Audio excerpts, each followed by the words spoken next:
welcome to How to Deal When the Shit Gets Real podcast. I'm Rietta. And I'm Connie, and today we are here with Marjorie Aunos. So Marjorie, tell us, how do you deal when shit gets real, or just a little bit about yourself?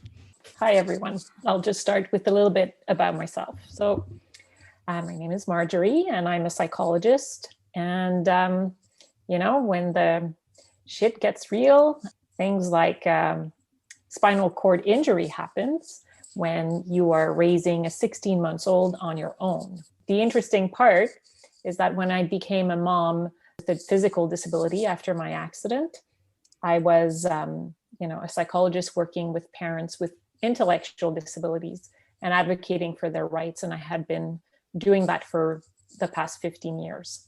So it was sort of like some familiarity there when it happened that obviously I didn't want to necessarily, but that I got. So would intellectual disabilities be classified as like autism? Is that an example? I just want to understand exactly what you do. It's not autism. It would be like someone who has like learning skills deficits in some way. So someone who will require maybe support because math skill is not that great, or they can't count, or budget their money. It might be somebody who's a bit more naive in terms of, social interactions. So they could be taken care, advantage of. And basically it's someone that take longer maybe to learn certain things as well. So it could be like, an array of different things, but autism is another thing. Okay, gotcha. So how did you end up getting into psychology and into the adults with this learning disability? Because it's very specific. It's not something you hear about every day. No. Well, psychology, so there's two answers to this. Psychology was easy in terms of my decision.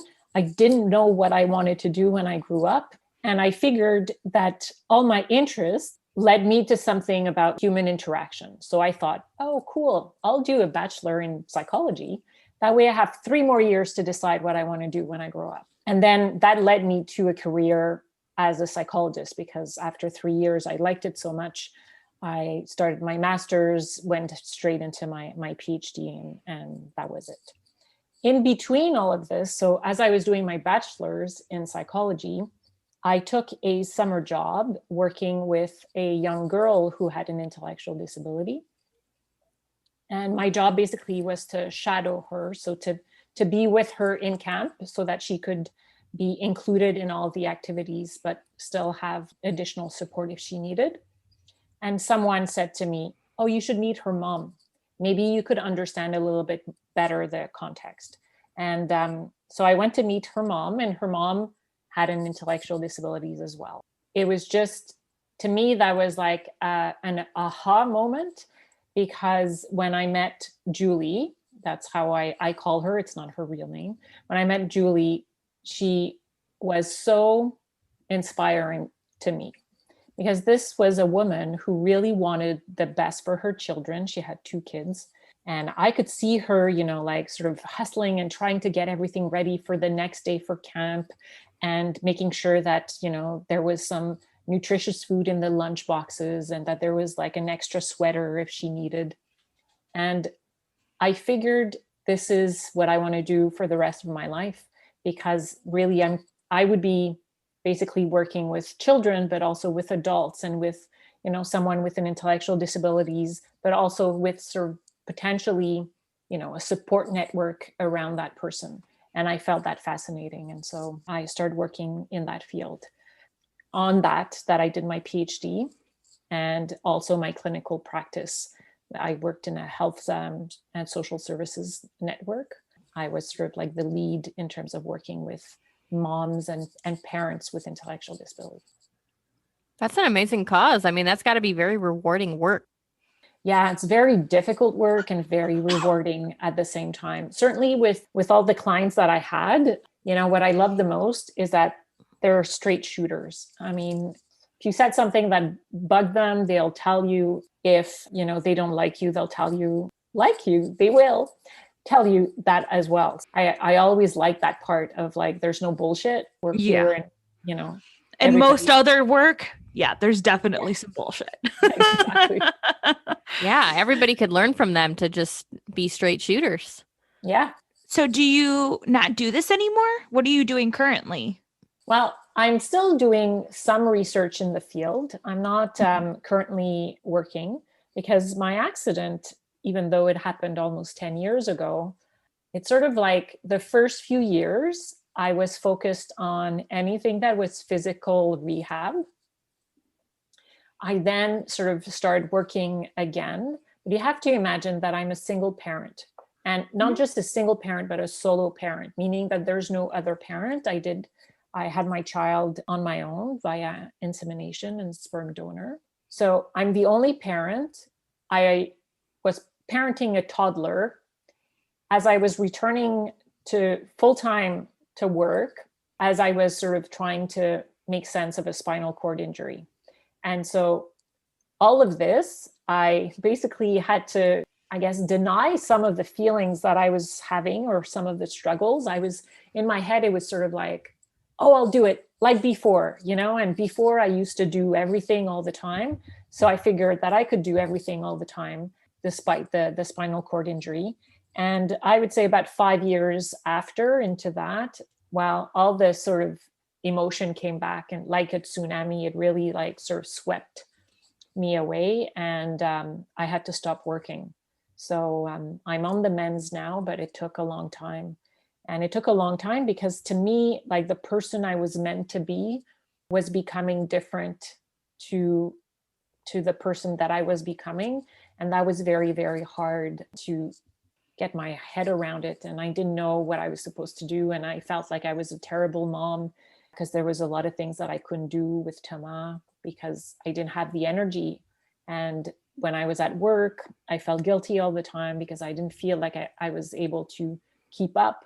So I would bring back work home and I would like hope that Thomas would go to bed like very early so that I could go back and continue work. And I basically exhausted myself. And burnt out, and that led Sounds to like depression. it.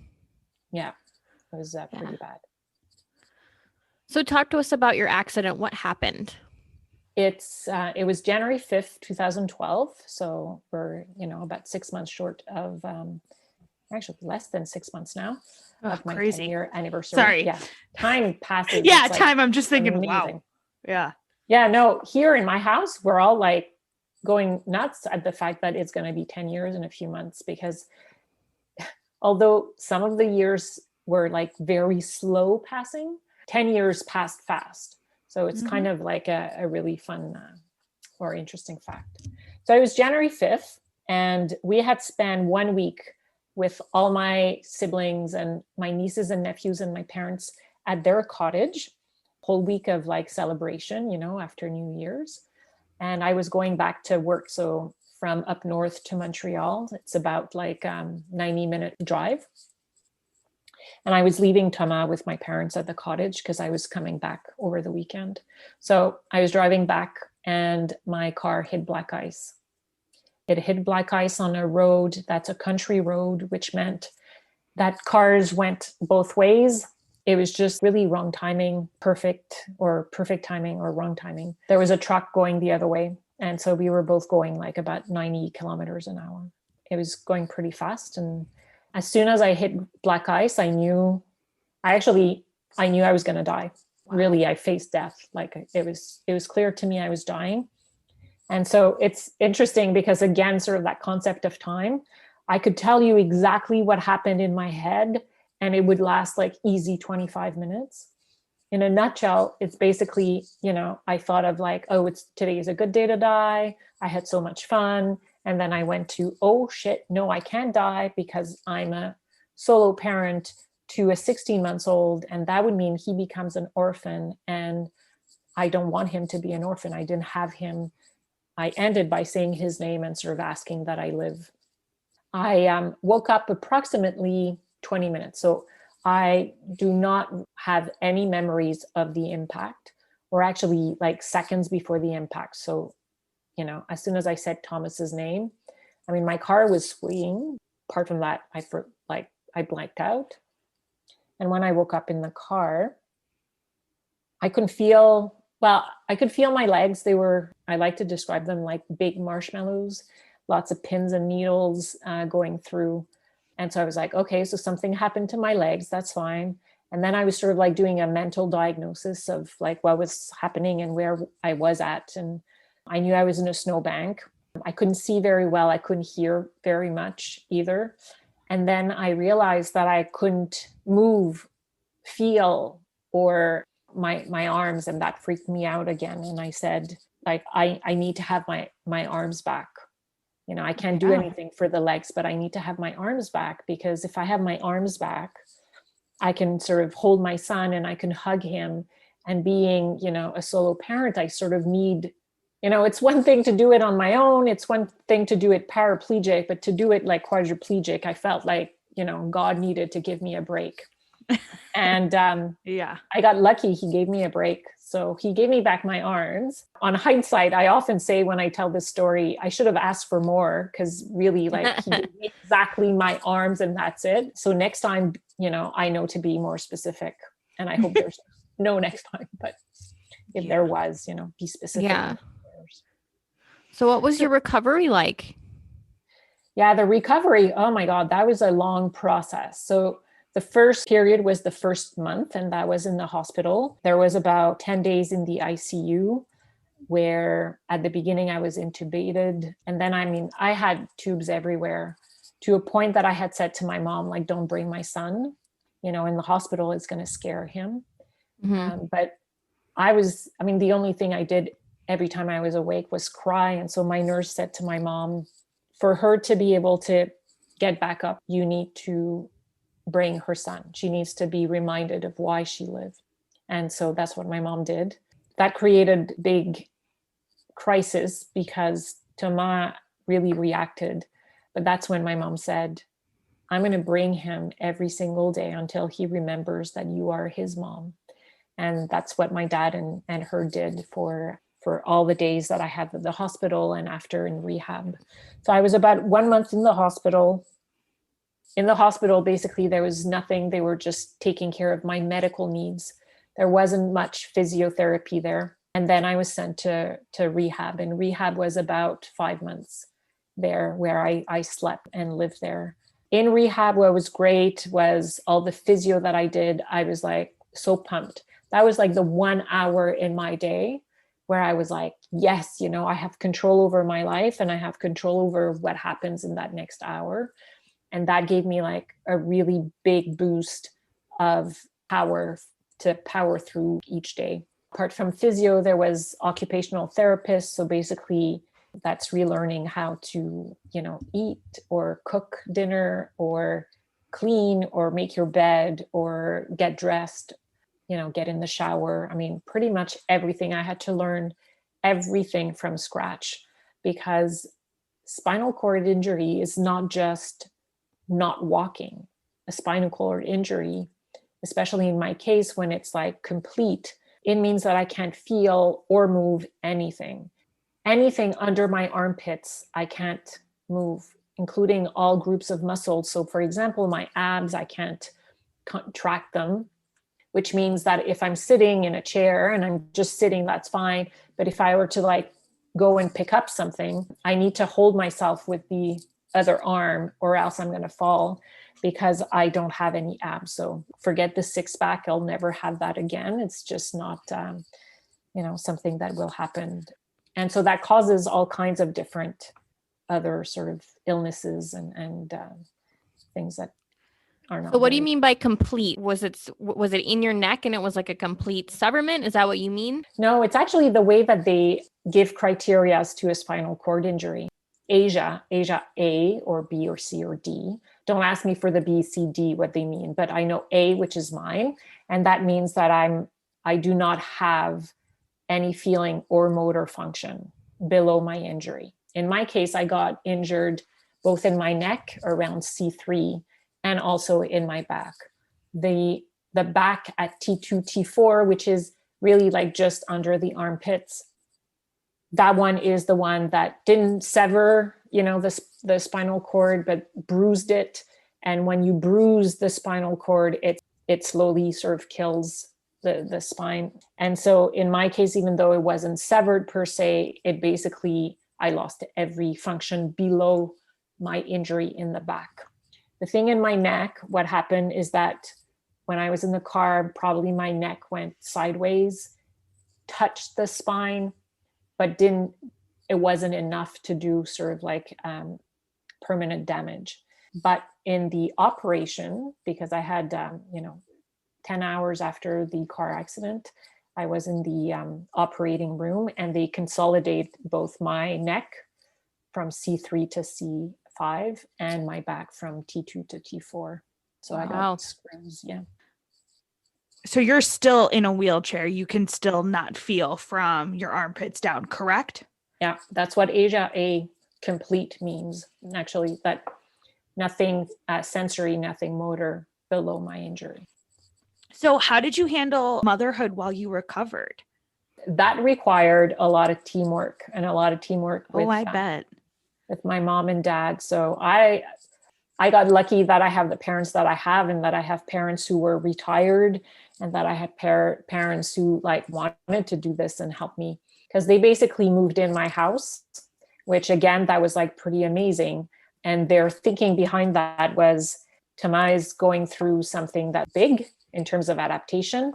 We're not going to, on top of that, sort of put him somewhere else. So they moved in. That way he still had his room. He still had his routine. The good thing is that they knew a bit his routine, and I was able to talk. So I was able to also tell them when they asked questions. For the first 6 months, basically, they were the one raising Tama. And every time after nap time, they would bring him, and I would spend some time with him. After that, well, I came home into a home that wasn't adapted, that had 3 floors. Oh, no. And yes, and adapting a house takes a long time because it has to go through the insurance scheme. And that's a little slow, and you need permissions and so forth. And so rapidly we had to fight. And I kept saying, like, I had a friend who's a great litigation lawyer. So I told her, like, make them go faster. And the fastest that we could get, the insurance to pay up and to get everything sort of organized, it was 18 months. And so for 18 months, we lived in my house, where I slept either in the living room area or the dining room area, and all piled up. I mean, it was chaos everywhere because I didn't have room to put my clothes. We didn't know, like, my parents were also here because, I mean, the bedrooms were upstairs. So obviously if Tama woke up during the night, they needed to pick him up, and then they would bring him downstairs, and then I would do sort of the comforting, and then they would bring him back. And so, yeah, it was really chaotic. And on top of that, I mean, not only did we have like a toddler who was going through a very chaotic time because 3 adults were in there, the house was just a big mess, but he was also a toddler. So, like a 2-year-old, I mean, they're testing limits, they're saying no, they're running away. And so it was very hard for me in a wheelchair trying to adjust to my body that didn't respond to my command in a way where, I don't know, like, how do I do if I need to run after him?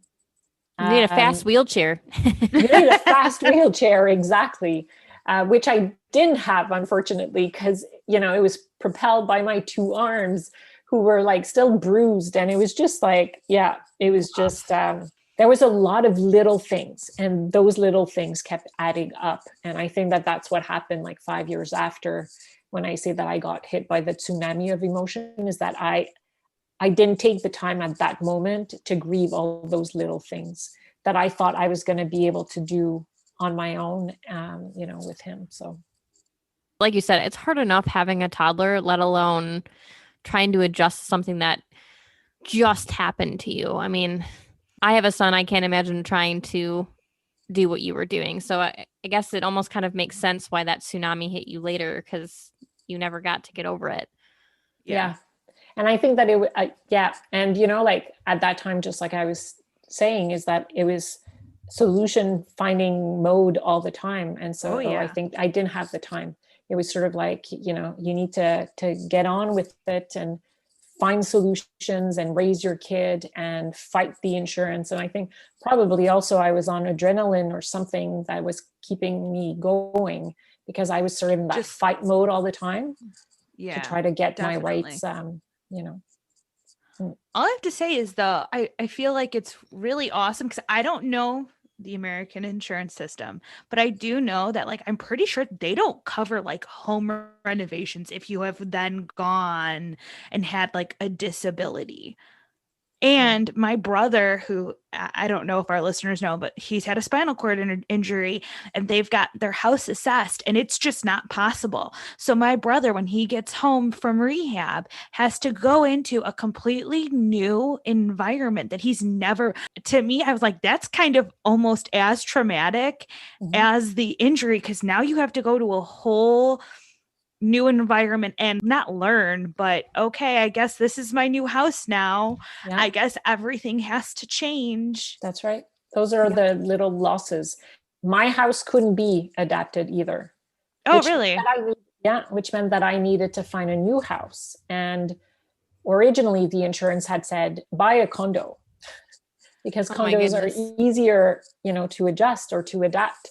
And I was like, no, I bought a house with a yard for my kid. You can't sort of take the house on top of everything else. I've lost so much. And it's actually my mom who found a duplex. So a duplex is sort of like a house and then you have the apartment above, just on the same street as mine, 1/4 away. And there you go. Yes. And so my parents and I bought this place. We sold my house. We got the new place adapted.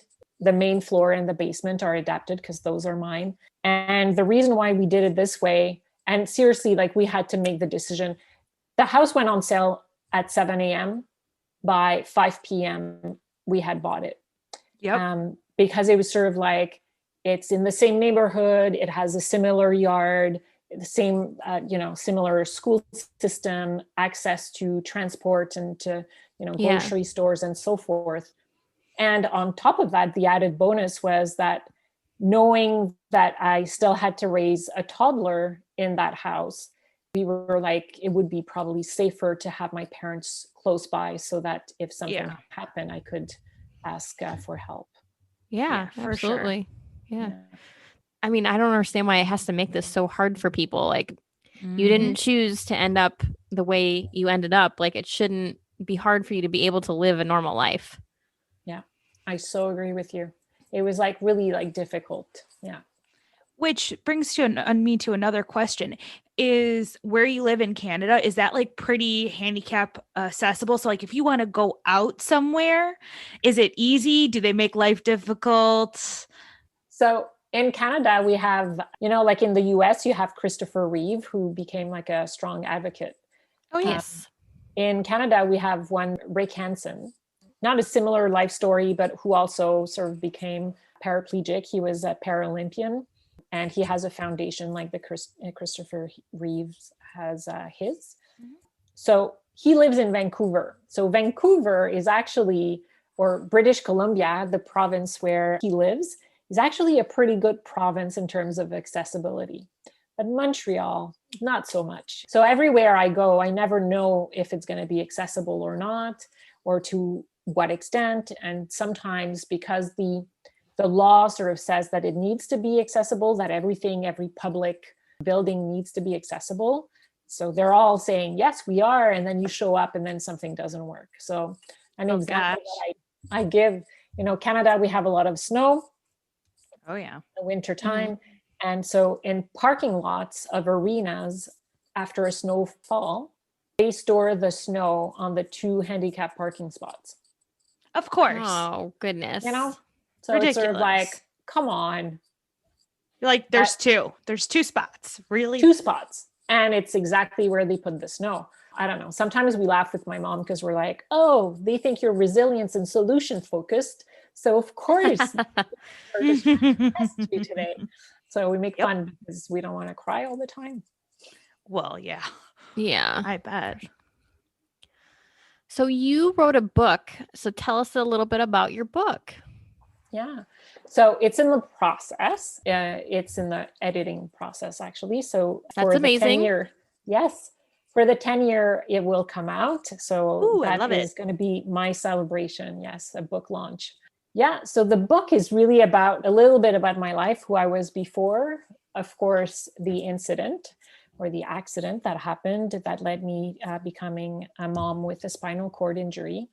And then the rest of it is really about sort of the lessons learned. So it's really reflecting back over the last 10 years and trying to focus on the positive and what did I learn so that, I could share that to other moms and parents or people who are going through a spinal cord injury and just Yeah. don't know. So I'll the have to buy idea, that for my brother. Yeah. well, I could send you one for sure. It sounds amazing. What's the title? Well, the title we haven't, it's not solidified yet. Okay, that's all right. I get yeah. it. Sometimes the title comes to you at the very last moment. Exactly. Yes. But it Well, we'll be has looking something forward to in it. there, lessons learned. I like that though. I feel like there should be more books like that out there in general. I mean, I feel like that's also what our podcast is about as well, because we always ask our listeners, what did you learn? What's your takeaway? That type of deal. What's your advice? Yeah. So with that being said, what is your advice to our Yeah. listeners? Yeah. So you know what? I think the first advice, and that's for anyone, you should really tick all the right boxes on your insurance paperwork. And I say this Yes. because the only box that I hadn't ticked was if I became permanently injured. So there was Oh no. yes. So if I had died, we would have been covered. Long-term disability was not covered Hey, because my I brother had, did the same thing. He yeah. did not Well, you don't check think that about box. that. The reality is Mhm. that, I think we've been drilled in the last, 20 years that yes, you can die. So don't forget to write a will and make sure you have your papers in order. But we don't talk enough about the fact that sometimes we actually do not die, but we sustain lifelong injury. And that changes the world. And so, that's the first advice that I sort of say. But, That's good advice, because you never know what's going to you never happen. know. Nobody is a fortune teller. And if they are, please tell me where my fortune is. Yes. Well, I certainly wasn't a fortune teller. And psychologists, they don't forecast anything. I got stuck with that. But really, if I were to say, in terms of like dealing with my injury, I would want to say that you're stronger than you think would be sort of one of my takeaways. Even though at the beginning I hated, people sort of said, oh, you'll make it. You're so strong. I hated that. I couldn't stand it because I was sort of like in the middle of like paddling, and trying to sort of stay afloat.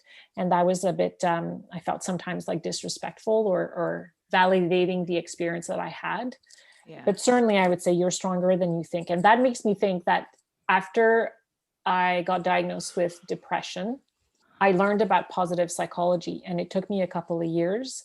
And as I was learning about positive psychology, I learned about the character strength science, which basically says that in every human being, we all have sort of 6 virtues and 24 character strength. And those are our strength that we can tap into when we need, either to be happier, so to flourish, or to deal with adversity.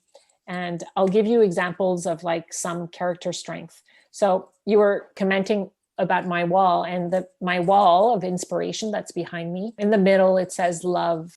Love is a character strength. And in my case, it's the strength that I use the most often.